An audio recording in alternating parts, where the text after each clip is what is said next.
Hello student, आज हम बात करेंगे इलेक्ट्रोस्टैटिक पोटेंशियल सीरीज की वीडियो की।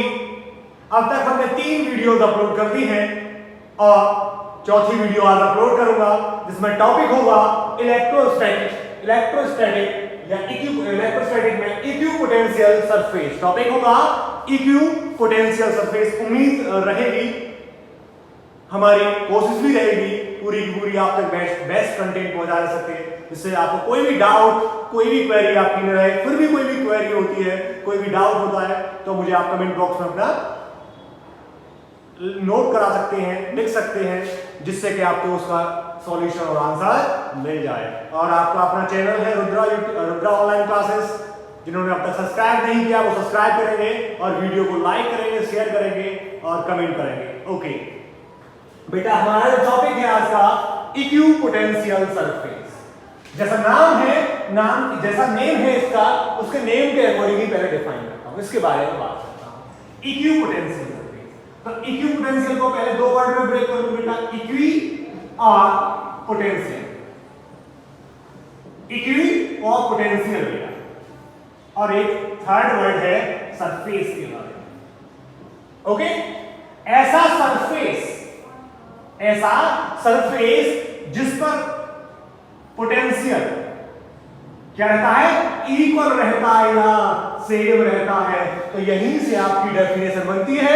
ऐसा सरफेस जिसका हर पॉइंट पर, हर जगह पोटेंशियल सेम रहेगा, इक्वल रहेगा, उस सरफेस को बोलेंगे हम इक्विपोटेंशियल सरफेस। कोई नया नहीं पढ़ा, सिंपल उसके नाम को ब्रेक किया, उनका मीनिंग निकाला और ये डेफिनेशन बन गई। ओके बेटा, तो ऐसा सरफेस जिसके ईच एंड एवरी पॉइंट पर एवरीवेयर पोटेंशियल सेम रहता है, उसको हम बोलते हैं इक्विपोटेंशियल सरफेस। या बात करो surface on which potential is equal, या बेटा सेम वर्ड भी यूज कर सकता हूं, या सेम वर्ड भी यूज कर सकता हूं, सेम एवरीवेयर।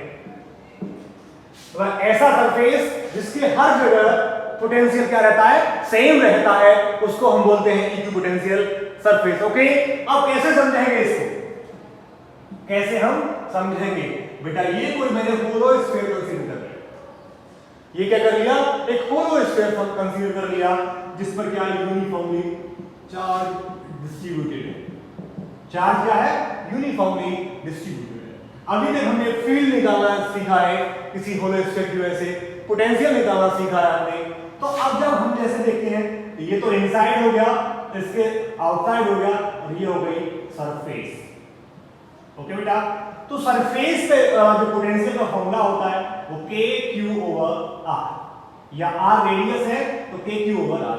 आउटसाइड जाते हैं तो पोटेंशियल की वैल्यू क्या होती है, वेरी करती है। होलो स्फीयर है तो हम यहां पोटेंशियल निकालें, B पर निकालें, C पर निकालें, या D पर निकालें, या E पर निकालें, क्योंकि डिस्टेंस हर जगह सेम है, चार्ज यूनिफॉर्मली डिस्ट्रीब्यूटेड है, तो सब का हर जगह क्या होगा, पोटेंशियल क्या होगा, KQ/R।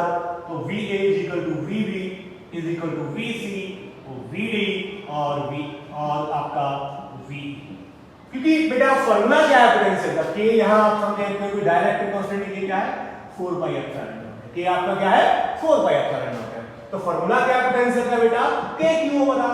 R सरफेस का रेडियस है, तो बेटा ये R कहीं भी सर्कमफ्रेंस पे जा रहा हूं सरफेस पर बेटा मैं, तो यहां से R को वैरी किया नहीं, क्योंकि चार्ज आपका जो होलो स्फीयर था यूनिफॉर्मली चार्ज था, तो चार्ज की वैल्यू हर जगह क्या है, सेम है। तो K कांस्टेंट है, Q से हर जगह सेम है, R भी वेरी नहीं कर रहे, तो पोटेंशियल भी क्या होगा, वेरी नहीं करेगा। तो पोटेंशियल एवरीवेयर क्या होगा, on the hollow sphere surface पर वो क्या हो गया, हर जगह सेम हो गया। इस सरफेस को क्या बोलेंगे, इक्विपोटेंशियल सरफेस। क्या बोलेंगे बेटा, इक्विपोटेंशियल सरफेस। क्लियर हुआ नहीं हुआ? 3D में भी बात करें, 3D में भी हो सकता है, 3D कोई बॉडी है वो भी इक्विपोटेंशियल सरफेस की बनी हो सकती है। क्लियर हुआ नहीं हुआ?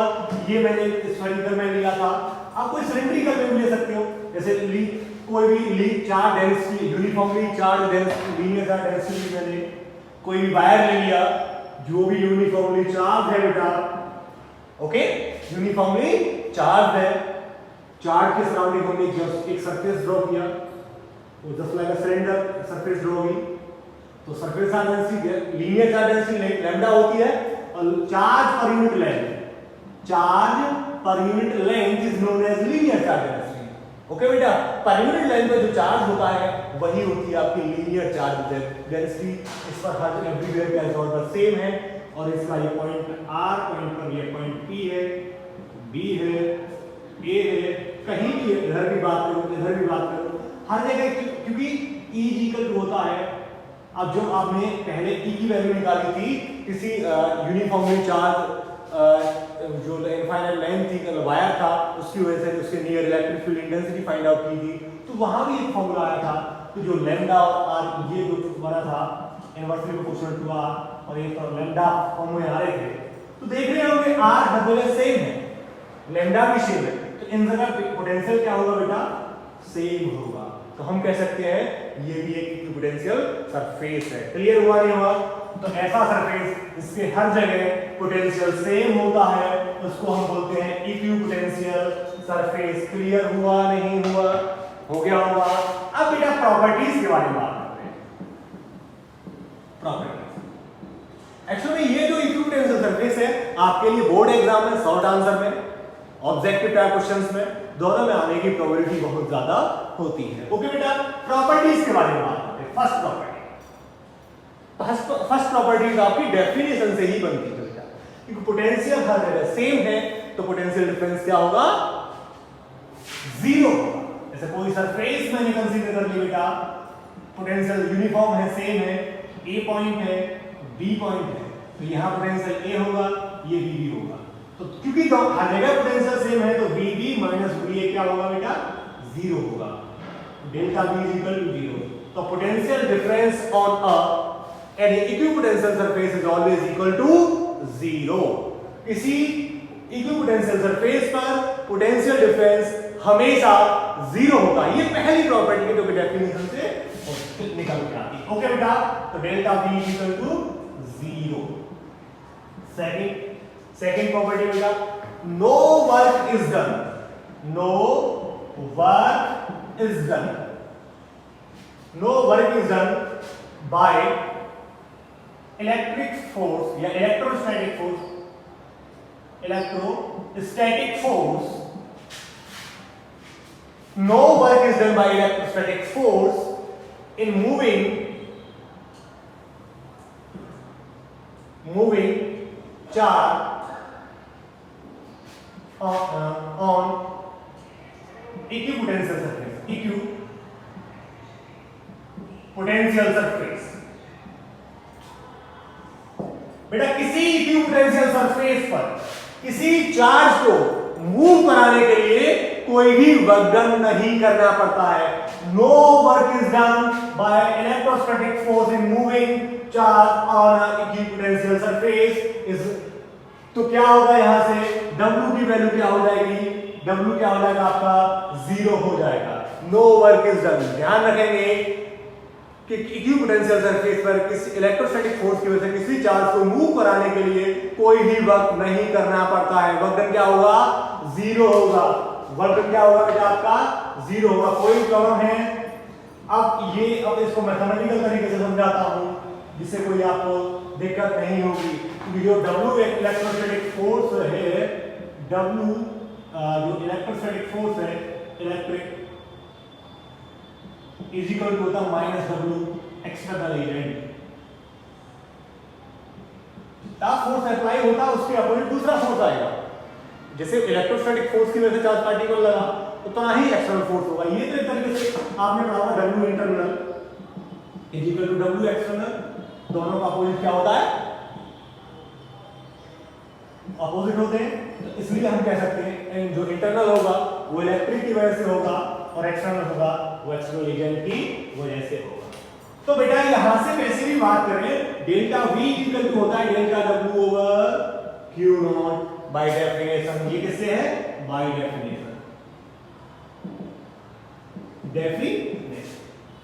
तो delta V equal to W over Q not बेटा। अभी हमने पहले ही पॉइंट में बात किया कि चेंज इन पोटेंशियल जीरो होता है और इक्विपोटेंशियल जीरो हो गया, delta W over Q not, तो डेल्टा डब्ल्यू क्या हो गया बेटा, जीरो हो गया।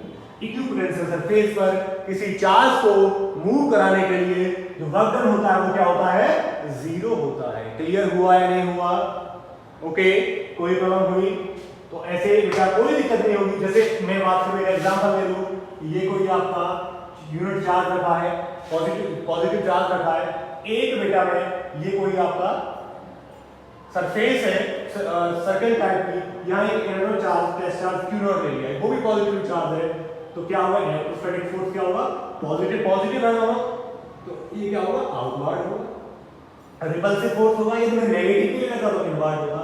जब इसको यहां से इस पॉइंट पर लेके आ रहा हूं, ए पॉइंट से बी पॉइंट पर ला रहा हूं, तो फोर्स हर जगह क्या होगा, आउटवर्ड होगा, क्योंकि रिपल्सिव फोर्स है।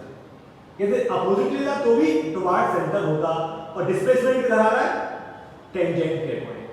तो टेंजेंट और जो फोर्स है, डिस्प्लेसमेंट और फोर्स है, उसके बीच का एंगल कितना हो रहा है, 90। आप खुद ही देखिए, आपका फोर्स आउटवर्ड है और टेंजेंट के बीच का एंगल क्या बन रहा है, 90। और वैसे भी करके निकालना है, डेल्टा डब्ल्यू इक्वल टू होता है F displacement S cos theta. Displacement जो भी है कॉस 90 हो गया बेटा, कॉस 90 की वैल्यू क्या हो गई, जीरो। तो वर्क डन क्या हो गया, जीरो। तो ये इक्विपोटेंशियल सरफेस पर किसी चार्ज पार्टिकल को एक जगह से दूसरे जगह ले जाने पर जो वर्क डन होगा वो क्या होता है, जीरो होगा। क्लियर हुआ नहीं हुआ? तो ये सेकंड पॉइंट आ गया कि no work is done by electrostatic force in moving a charge on equipotential surface। किसी equipotential surface पर किसी चार्ज पार्टिकल को मूव करने के लिए कोई भी वर्क डन नहीं करना पड़ता है, work done is equal to zero. ये हो गया आपका सेकंड पॉइंट, सेकंड प्रॉपर्टी हो गई इक्विपोटेंशियल सरफेस की। थर्ड प्रॉपर्टी बेटा आपकी, third property direction of electric field.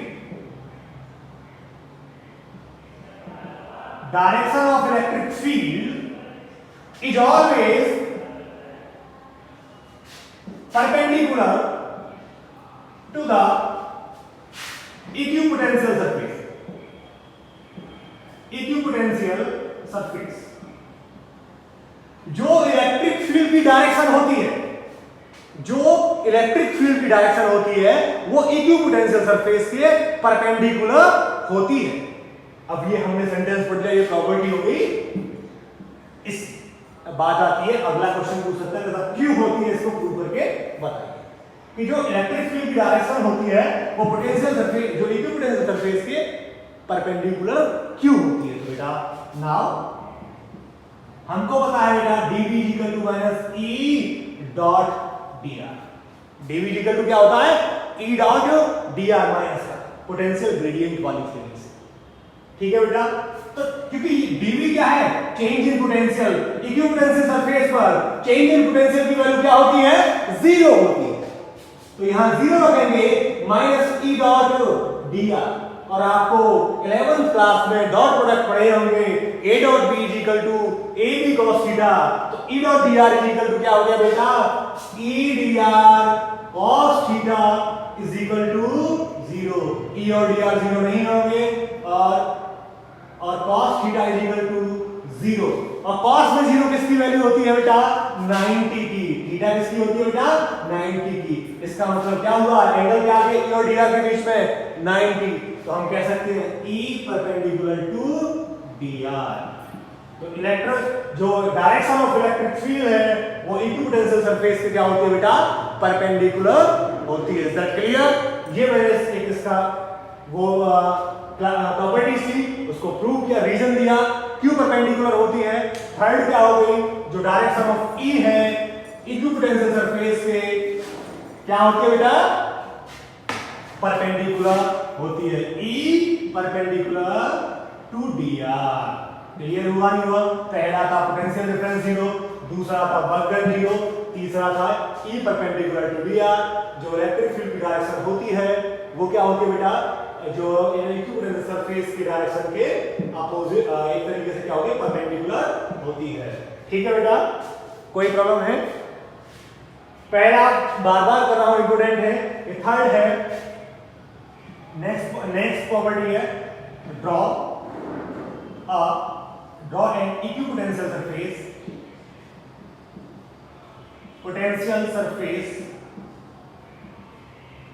in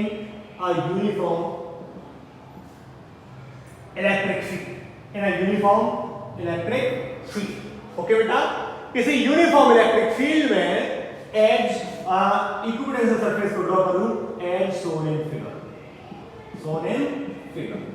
जैसा कैसे ड्रॉ करेंगे उसको फिगर में मैं दिखाता हूं। रफ करना बेटा, इनको नोट कर लेना, जो भी मैं करा रहा हूं उनको नोट कर लेना, क्योंकि बहुत सारी चीजें बुक्स में होती है और कई सारी चीजें आपको बुक्स में भी नहीं मिलेगी। ये आपको कई सारी बुक्स करनी पड़ेगी तब वो सारी चीजें मिलेंगी। इससे बेटर है आप अपने नोट्स प्रिपेयर करें।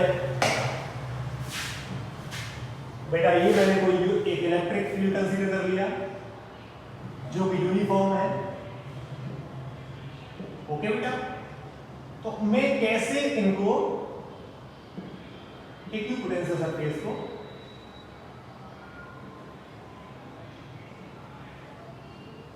ये क्या हो गया बेटा, ये आपका हो गया इलेक्ट्रिक फील्ड पोटेंशियल और ये इक्विपोटेंशियल। कैसे ड्रॉ करेंगे बेटा, ये इक्विपोटेंशियल सरफेस है।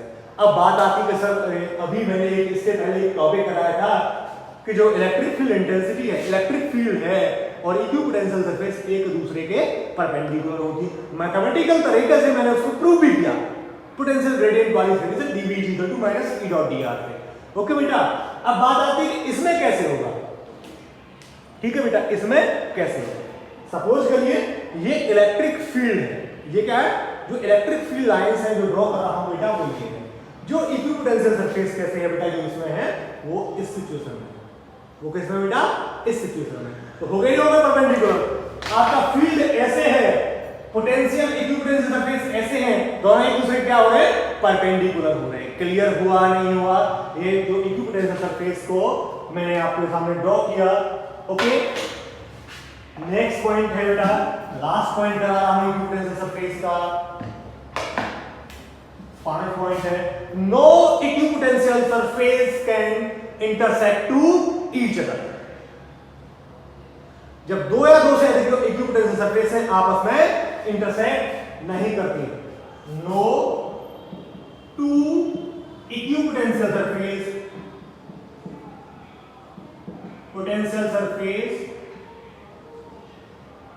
can intersect to each other। Okay बेटा, तो टू इक्विपोटेंशियल सरफेस आपस में इंटरसेक्ट नहीं कर सकती, क्योंकि जो इक्विपोटेंशियल सरफेस होती है इलेक्ट्रिक फील्ड लाइंस की वजह से होती है। जब इक्विपोटेंशियल सरफेस आपस में इंटरसेक्ट करेंगी तो डायरेक्शन कई ज्यादा है, इलेक्ट्रिक फील्ड लाइंस की डायरेक्शन क्या हो जाएगी, वो भी इंटरसेक्ट करेंगी। जब इलेक्ट्रिक फील्ड इंटरसेक्ट करेगा तो वहां क्या होगा, टेंजेंट ड्रॉ होगा, और टेंजेंट ड्रॉ होगा तो वहां डायरेक्शन मोर देन 1 हो जाएगी, जो कि इम्पॉसिबल है। क्लियर हुआ नहीं हुआ? मैं एक बार एक समरी कर रहा हूं पूरे टॉपिक की। इक्विपोटेंशियल सरफेस मेरा टॉपिक था, वीडियो थी इलेक्ट्रोस्टैटिक पोटेंशियल 4, जिसमें पोटेंशियल इक्विपोटेंशियल सरफेस कराना था। ऐसा सरफेस जिसके everywhere, each and every situation में, हर जगह उसका पोटेंशियल सेम रहता है, उसको इक्विपोटेंशियल सरफेस कहते हैं। फिर मैंने उसको ड्रॉ करके बताया था कैसे होता है, एक होलो स्फीयर का एग्जांपल लिया था। उसके बाद मैंने क्या किया था आपको बेटा, फिर मैंने आपको प्रॉपर्टीज कराई थी। पहली प्रॉपर्टी डेफिनेशन निकाली थी कि किसी पोटेंशियल डिफरेंस किसी इक्विपोटेंशियल सरफेस पर 0 होता है। तो सेकंड प्रॉपर्टी कराई थी, no work is done by external force in moving a charge on a equipotential surface. किसी चार्ज को इक्विपोटेंशियल सरफेस पर मूव कराने में कोई भी वर्क डन नहीं करना पड़ता है। dW मैंने बताया था vdq होता है, और dv की वैल्यू क्या होती है, चेंजिंग पोटेंशियल 0 था, dW क्या आ गया, 0 आ गया। फिर था बेटा नेक्स्ट पॉइंट था, नेक्स्ट मैंने कराया था आपको कि electric direction of electric field है और इक्विपोटेंशियल सरफेस है एक दूसरे के परपेंडिकुलर होते हैं। एक दूसरे क्या होते हैं बेटा, परपेंडिकुलर होते हैं। और कैसे प्रूव किया था मैंने, तो वहां भी potential dV = -E dot dr से लिया था, dV 0 था, तो वो मैथमेटिकली प्रूव करके दिखाया था।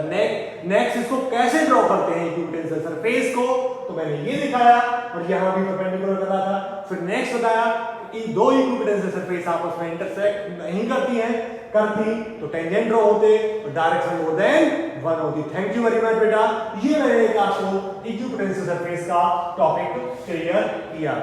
उम्मीद है समझ में आया होगा। फिर भी कोशिश रही आपको डिफरेंट चीजें प्रोवाइड कराने की। इसमें से बेटा यही नहीं, आपके जनरल एग्जाम्स होते हैं, कॉम्पिटिटिव एग्जाम्स, उसमें भी काफी यूजफुल होता है टॉपिक। ऑब्जेक्टिव में आता है ये क्वेश्चन कई बार, तो वहां हम आसानी से इन क्वेश्चंस को कर सकते हैं। ओके, तो अब मैं बात करता हूं बेटा एक नेक्स्ट टॉपिक के बारे में। टाइम भी है मेरे पास। नेक्स्ट टॉपिक के बारे में electrostatic potential energy. Electrostatic potential, electrostatic potential, छोटा सा टॉपिक है, न्यूमेरिकल्स में काफी काम आता है। अच्छे से हम इसके न्यूमेरिकल करेंगे और इसके बारे में पढ़ेंगे। एक्चुअली कुछ जो बोर्ड आपकी बुक्स में दे रखा है उससे डिफरेंट मेथड ट्राई करता हूं, डिफरेंट तरीके से ट्राई करने की कोशिश करूंगा। ओके बेटा, तो इलेक्ट्रोस्टैटिक पोटेंशियल, सबसे पहले मैं चार्ज कंसीडर करूंगा। डेफिनेशन नहीं होता, डेफिनेशन तो सब बुक से पढ़ते हैं, डेफिनेशन प्रूव आसानी से आएगा। कोई चार्ज कंसीडर क्यों कर लेता बेटा? इसके नियर अभी तक हमने पढ़ा था किसी चार्ज की वजह से इलेक्ट्रिक फील्ड की वैल्यू आती है कि 1/4 pi epsilon not Q/R। Okay बेटा, ये इलेक्ट्रिक फील्ड की वैल्यू आ गई थी और पोटेंशियल की वैल्यू भी क्या थी? 1/4 pi epsilon not Q/R। Okay, जब हमने पोटेंशियल एनर्जी के बारे में बात की इस चार्ज के लिए, इलेक्ट्रिक फील्ड 1 चार्ज की वजह से आ गया, पोटेंशियल 1 चार्ज की वजह से आ गया। जैसे ही पोटेंशियल एनर्जी के बारे में बार-बार इलेक्ट्रोस्टैटिक पोटेंशियल एनर्जी कह के पोटेंशियल एनर्जी वर्ड यूज कर रहा तो कोई प्रॉब्लम नहीं होती। इलेक्ट्रोस्टैटिक पोटेंशियल एनर्जी की वैल्यू क्या होगी बेटा? 0 होगी। इसका मतलब आया किसी सिंगल चार्ज की वजह से पोटेंशियल एनर्जी की वैल्यू क्या होती है? 0 होती है।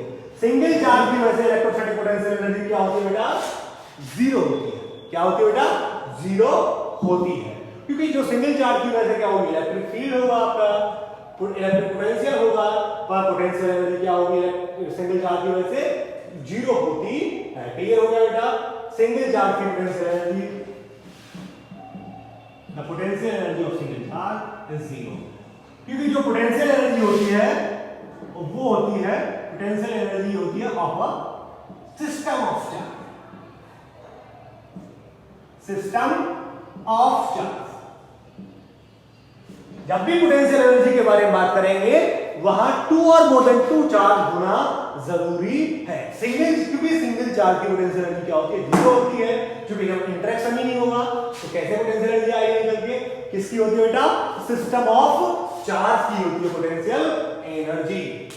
और वास्तव में बात करूं बेटा, जो पोटेंशियल एनर्जी के बारे में ज्यादातर पढ़ेंगे बुक्स में तो पोटेंशियल एनर्जी लिखा है, पर जो रियल में जो मेन जो सिग्निफिकेंट है, जो फिजिकल सिग्निफिकेंस है, वो चेंज इन पोटेंशियल एनर्जी, ये बेटा यू का है।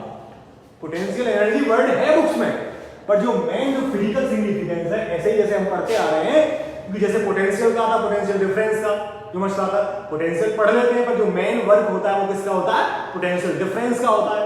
ऐसे ही यहां भी पढ़ तो हम रहे हैं पोटेंशियल एनर्जी, पर जो मेन वर्क होता है electrostatic potential energy, change in potential energy होता है बेटा। UF minus UI, initial minus final, ये होता है। ओके बेटा, चेंज इन पोटेंशियल एनर्जी। अब समझते हैं कि कैसे आता है। अब क्या करेंगे? समझेंगे क्या कॉन्सेप्ट है, कैसे फॉर्मूला आता है निकल के, क्या डेफिनेशन बनती है।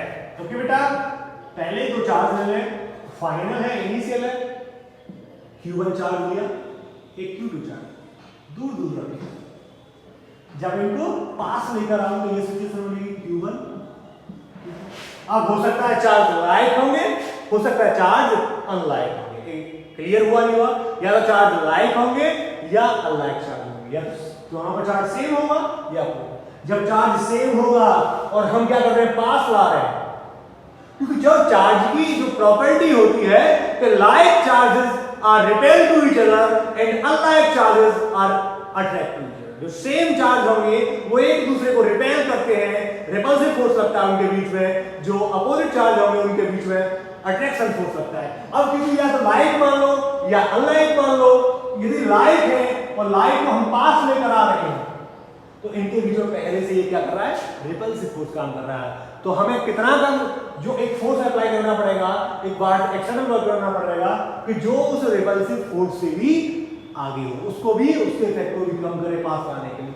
जो उस रिपल्सिव फोर्स के, जो इन चार्ज के बीच में लगा हुआ है, उन या अट्रैक्टिव फोर्स के अगेंस्ट जो वर्क करना पड़ता है, जो अगेंस्ट, जो हमको बेटा इन चार्जेस को रिपेल करने में, जब लाइट चार्जेस हैं उनको पास लेकर आ रहे हैं, तो वो ऑलरेडी उनके बीच में रिपल्सिव फोर्स लग रहा है, उस रिपल्सिव फोर्स के अगेंस्ट पास लाने के लिए जो वर्क करना पड़ता है वो होता है पोटेंशियल एनर्जी की फॉर्म में स्टोर। ओके, ऐसे ही जब अपोजिट होंगे, अट्रैक्टिव फोर्स होगा, दूर ले जा रहे हैं, उससे दूर ले जाने में जो फोर्स होगा वो भी अगेंस्ट वर्क करना पड़ेगा, वो भी पोटेंशियल एनर्जी की फॉर्म में स्टोर होगा। ओके बेटा, अब जैसे दो चार्जेस कंसीडर कर लिए बेटा मैंने, ये दो चार्जेस थे, एक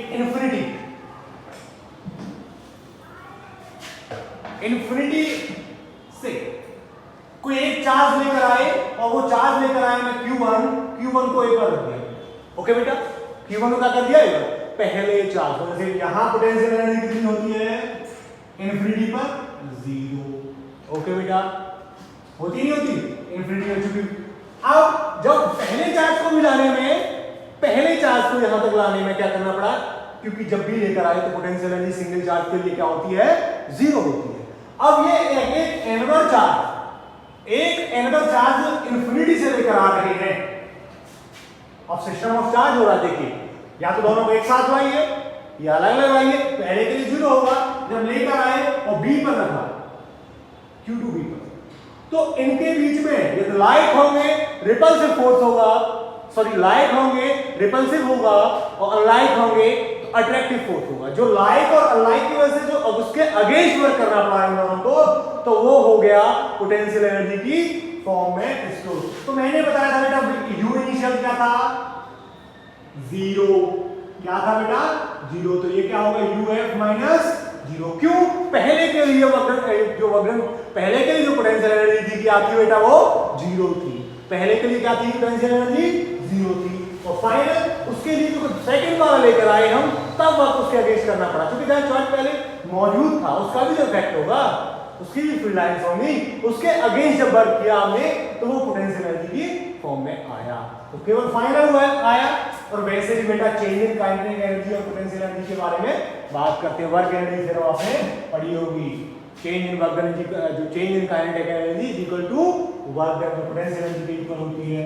तो यहाँ Q1 चार्ज था मेरा, ये Q2 था, इन दोनों के बीच R डिस्टेंस पर सेपरेट। ओके बेटा, ये दोनों किस डिस्टेंस पर थे, R पर। तो ये क्या होगा, U किसके था, work done by external agent, negative work, external negative, against ही तो वर्क करना पड़ रहा है, क्या करना पड़ रहा है, अगेंस्ट वर्क करना पड़ रहा है, तो नेगेटिव वर्क होगा।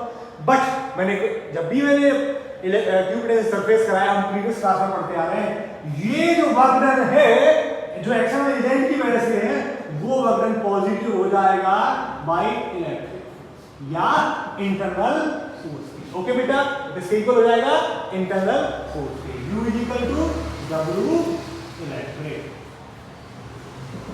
ओके बेटा, कोई प्रॉब्लम है। अब W को फाइंड क्या करके, W के लिए बेटा पहले चार्ज का पोटेंशियल एक चार्ज की वजह से था, V is equal to 1/4 pi epsilon not Q1 over R। क्यों बेटा, पहला चार्ज लेकर आए तो पोटेंशियल तो सिंगल चार्ज की वजह से था, अब वो क्या पोटेंशियल होगा पहले चार्ज की वजह से 1/4 pi epsilon not Q1 over R। जब दूसरा चार्ज Q2 इंफिनिटी से लेकर आए थे हम, तो उसके अगेंस्ट हमको वर्क करना पड़ा था। W इज इक्वल टू क्या है बेटा, VQ2। जनरल डेफिनेशन क्या है, V is equal to W over Q। Work done क्या है, V किसके अगेंस्ट Q2 को लेकर आ रहे हैं, तो VQ। ठीक है बेटा, तो U इज इक्वल टू क्या आ गया, VQ2। VQ2 और V की वैल्यू क्या है बेटा, 1/4 pi epsilon not Q1 over R, और ये Q। तो पोटेंशियल एनर्जी का फॉर्मूला क्या आ गया, U = 1/4 Q1 Q2 R। जो हम पहले पढ़ रहे थे, यहां मैंने विद कॉन्सेप्ट बात कि कैसे होता है, क्यों होता है। अब डेफिनेशन बात करूं कि जब जो इन्फिनिटी से जब सिस्टम ऑफ चार्ज को पास लेकर आप जब किसी पर्टिकुलर पॉइंट तक लाते हैं, जो सिस्टम ऑफ चार्ज को यदि लाइक है, उनको लाइक को पास लाने में, अनलाइक को दूर ले जाने में जो उनके अगेंस्ट वर्क करना पड़ता है, उस वो पोटेंशियल एनर्जी की फॉर्म में स्टोर होता है। और ये फॉर्मूला होता है U = 1/4 Q1 Q2 R। कैसे करना पड़ता है, क्या होता है, क्योंकि जो भी होता है वो चेंज इन पोटेंशियल एनर्जी होता है, चेंज इन इलेक्ट्रोस्टैटिक पोटेंशियल एनर्जी। अब वर्ड हमारी बुक में पोटेंशियल इलेक्ट्रोस्टैटिक पोटेंशियल एनर्जी होता है, चेंज इन क्यों नहीं लिखा होता है, क्योंकि वो इनिशियल वाला वर्ड 0 होता है सिंगल के लिए, वो लिखते नहीं। पर जो रियल और फिजिकल सिग्निफिकेंस कॉन्सेप्ट है वो चेंज इन पोटेंशियल एनर्जी का है। Is that clear? क्योंकि जो पोटेंशियल एनर्जी होती है वो सिस्टम ऑफ चार्ज के लिए होती है, सिंगल चार्ज के लिए पोटेंशियल एनर्जी की वैल्यू क्या होती है, 0 होती है। ओके बेटा, अब बात करता हूं इसके केस में, कोई एक पहला ही केस ले लेता हूं।